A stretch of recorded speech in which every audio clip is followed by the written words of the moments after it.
Explique-nous, comment tu peux faire ça? L'état de ton coach à la fin du match. Au bout d'un moment, tu joues contre ton équipe. Sortir ce tacle sur Nuno Mendes, écoper d'un carton jaune, foncer sur Hakimi 3 minutes après pour écoper d'un carton rouge. Dans un match où Monaco avait ouvert le score, mais surtout avait rattrapé ce but manquant lors du match aller.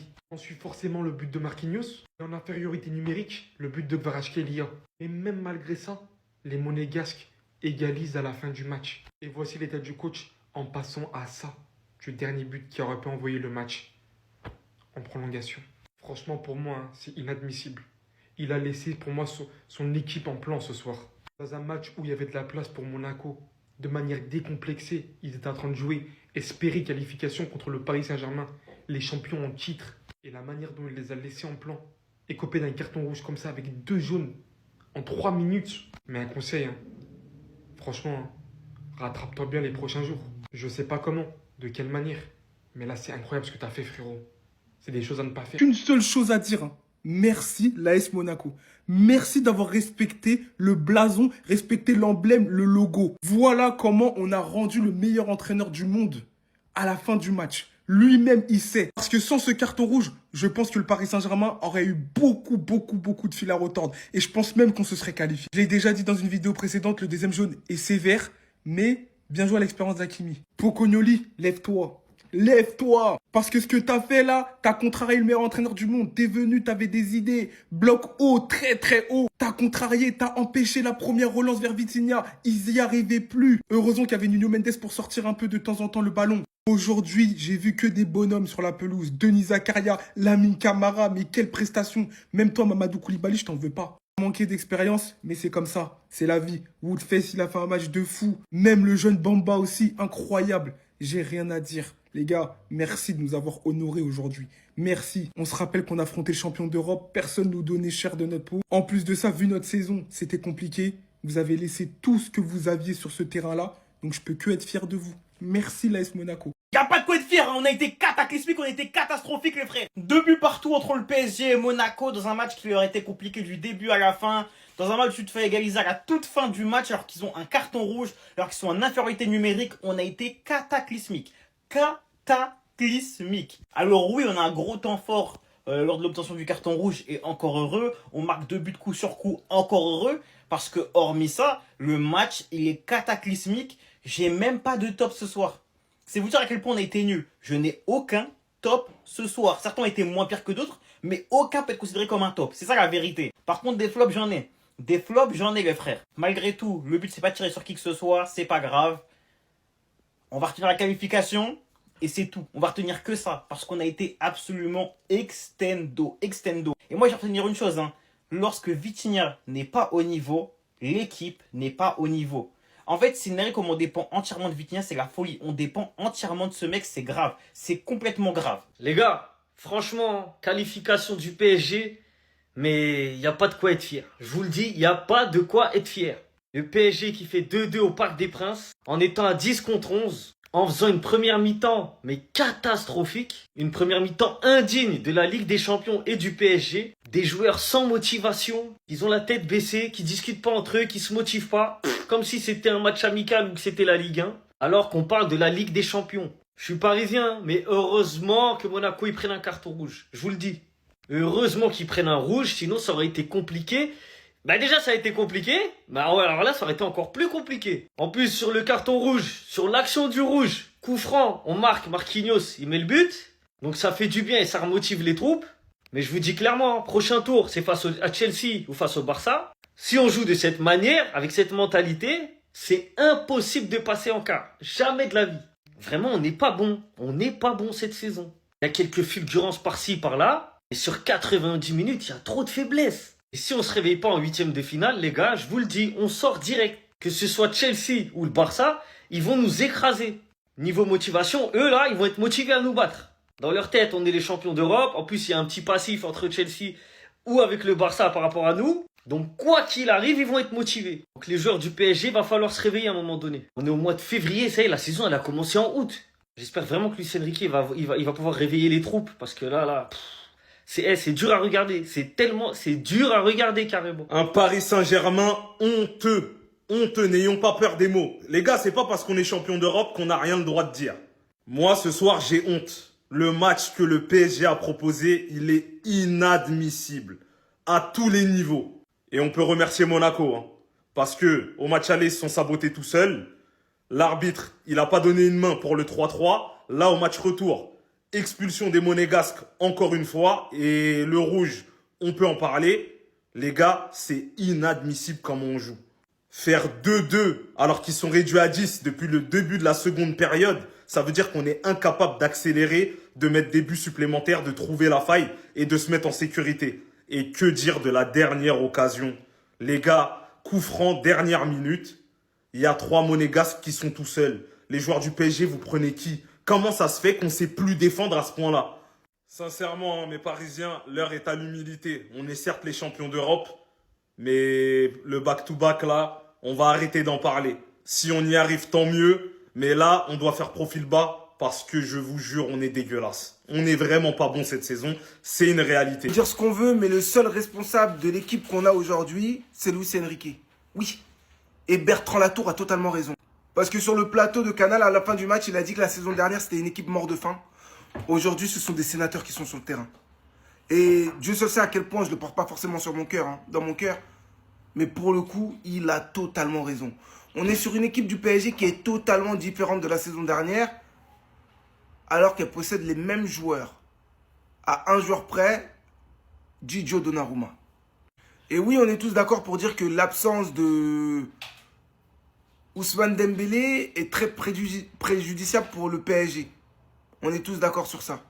On est tous d'accord sur le fait de dire que aujourd'hui, on comprend que le facteur X, au-delà de Vitinha, Mendes, Hakimi, Ballon d'Or, c'est Ousmane Dembélé. Le facteur X de cette équipe, c'est Ousmane. Mais celui qui est responsable de l'équipe aujourd'hui que nous avons, c'est Luis Enrique. Vouloir tirer le maximum de chacun de ces joueurs après avoir fait 65 matchs la saison dernière. Ils vont réenchaîner sur une 50aine de matchs cette saison, plus la Coupe du Monde. Dans quel état tu vas les récupérer la saison prochaine? Le premier qui est en tort, dans ce non-renouvellement de l'effectif, c'est Luis Enrique. Parce qu'une fois que tu gagnes quelque chose, tout le monde n'est pas Cristiano Ronaldo, Marcelo, Sergio Ramos, tout le monde n'est pas Zinedine Zidane. Donc il y a un moment, il va falloir arrêter de nous réinventer une histoire. Les joueurs aujourd'hui se regardent tous jouer. Le seul qui tient constamment la baraque, c'est William Pacho. Même Nuno Mendes, il a des sauts de concentration qu'il n'avait pas la saison dernière. Et celui, pour le coup, qui vient nous sauver de la qualification, en vérité, c'est le joueur qui a été le plus décrié depuis ces derniers mois. C'est lui qui sauve Luis Enrique et le PSG d'une qualification qui, de base, ne nous était pas promise. Parce qu'il faut qu'on soit très clair, les gars. Il ne faut pas qu'on se mente. Ce match aujourd'hui de 2-2 qu'on a pu voir, qui envoie le PSG en 8e. Ce match qui permet au PSG aujourd'hui de pouvoir avoir accès aux 8e de finale contre Barça ou Chelsea. D'ailleurs, que Dieu nous préserve de jouer à Stamford Bridge. Avec l'équipe actuelle, devant Dieu, on peut prendre une rouste qui sera monumentale. Les rouges que Monaco a pris, c'est ce qui a permis au PSG de se qualifier. Moi, je ne suis pas dupe. Le rouge à l'aller, le rouge au retour, ces 2 rouges-là, c'est ce qui permet au PSG de revenir dans le match. Sans ça, les gars, sans ça, même si à l'aller, oui, on est revenu à 2-2 et le... Sans ça, les gars. En tout cas, aujourd'hui, il ne se passe pas ce qui se passe. Sûr et certain. Aujourd'hui, tout était écrit pour qu'on puisse sortir en 16e de finale. Tout. Sauf le petit Koulibaly qui a fait n'importe quoi. On pardonne les mauvais matchs, on pardonne les défaites, on pardonne les joueurs qui traversent une mauvaise passe. Mais l'attitude, on pardonnera jamais. Ce que vous nous avez fait ce soir pendant 60 minutes. Les gars, ça c'est impardonnable, je suis en colère contre notre équipe. J'ai l'impression qu'ils se rendent pas compte que c'est l'équipe championne d'Europe. Que même si tu joues Karabakh, ils vont jouer à 120%. T'es l'équipe à abattre. T'as pas le droit de lever le pied. Ce qu'ils nous ont fait pendant 60 minutes, la première mi-temps. Tout à l'heure, je vous ai dit, c'est la pire mi-temps depuis le début de la saison. Mais non, mais ça remonte encore plus loin. L'attitude ce soir, les gars. L'attitude, c'est impardonnable ce qu'ils nous ont fait ce soir. Et le pire, c'est que même à 10 contre 11, pendant 40 minutes, on gagne pas le match. On gagne pas le match, même à 10 contre 11 pendant 40 minutes. Là, les gars, ils nous ont manqué de respect. Bon, on a compris que cette saison, on va pas faire le back-to-back, mais au moins un peu de respect. Les supporters, ils sont là, le stade était plein. Donne-toi à fond. Bon l'équipe, ça y est, le Paris Saint-Germain s'est qualifié pour les huitièmes de finale. Ils affronteront soit Chelsea ou le FC Barcelone. Un match nul dans tous les sens du terme. Quand on voit PSG Monaco, on pourrait croire que c'était un match de Ligue 1. Et à mon avis, vu la prestation des Parisiens, ils ont eu du mal à rentrer dans la confrontation, dans la double confrontation. Ils ont peut-être cru que ce serait une formalité, mais ça ne l'a pas été. Monaco, sur cette deuxième rencontre, a très bien joué son coup. Sur la première mi-temps, c'était la partition parfaite. Ils se sont sabordés avec, encore une fois, un carton rouge. Je sais qu'avec Dessy, on peut refaire le monde, mais j'ai une question à vous poser. Pensez-vous que si l'AS Monaco là n'avait pas pris ces 2 cartons rouges sur ces 2 rencontres, ils auraient perdu ce match? Moi, je pense que le PSG ne serait pas passé. 4 buts encaissés, c'est pas possible. Tu as gagné la Champions League la saison dernière, tu étais un rouleau compresseur sur la deuxième partie de saison. Tu ne peux pas encaisser autant de buts.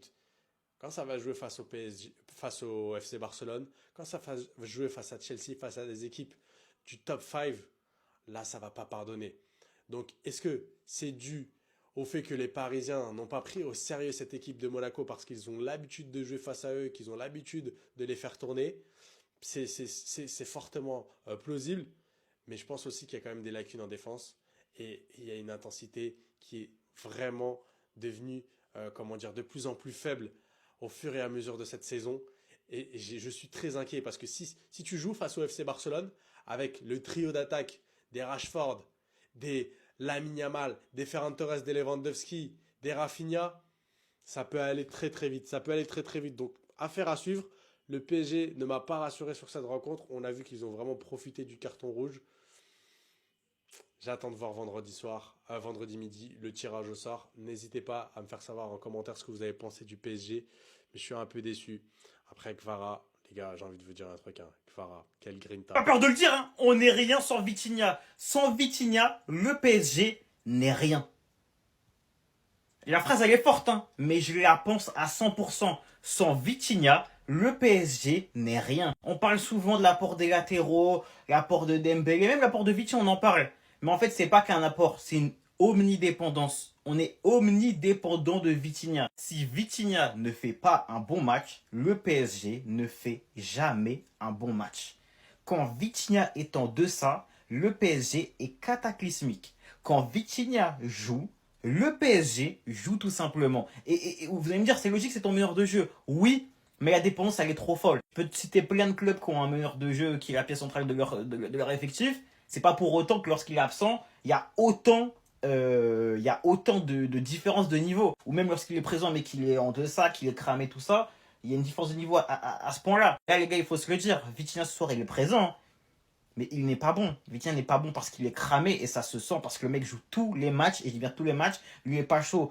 Et Warren ne font qu'enchaîner, donc normal qu'il soit cramé. Mais le gars, on dépend entièrement de lui. En seconde, il a commencé un peu à pousser, il lance le temps fort, on marque 2 buts dans la foulée. Les gars, c'est pas normal, ce n'est pas normal. Hakimi, bravo. Bravo. En fait, je l'applaudis parce qu'il a été assez intelligent pour profiter du manque d'expérience de Mamadou Koulibaly. Parce que Mamadou Koulibaly, il vient comme un fou, alors qu'il a déjà un jaune. Hakimi, il le sait. Il fait son plongeon. Mamadou Koulibaly manque cruellement d'expérience. T'as un carton jaune, tu peux pas te jeter aussi bêtement sur Hakimi. Mais le plongeon qu'Hakimi fait après, faut juste applaudir. De la natation synchronisée, il a accentué sa chute, il a amplifié sa chute à vitesse réelle. On croit tous qu'il y a contact, que l'arbitre il se dévore, il se déplace. Il est derrière l'action, il voit rien. Il siffle carton jaune, il voit la pression des joueurs. Moi, qu'est-ce que vous voulez que je vous dise? Après, je dis pas qu'on serait qualifié encore une fois, mais c'est toujours la même chose. Encore, je le répète, c'est aussi une erreur d'appréciation, une erreur de jeunesse de Mamadou Koulibaly. Il doit jamais se jeter comme ça. Mais voilà, à un moment donné aussi, pour les deuxièmes jaunes, il faut aller voir la VAR. Je sais que pour les deuxièmes jaunes, on ne peut pas aller voir la VAR parce que c'est pas une erreur manifeste, c'est pas un carton rouge directement. Mais dans ce genre de situation, ça pénalise trop. Mais bravo, hein. Franchement bravo. Hakimi, il a bien joué le coup. Mamadou Koulibaly, il a manqué d'expérience. C'est l'expérience qui prouve que, c'est tout.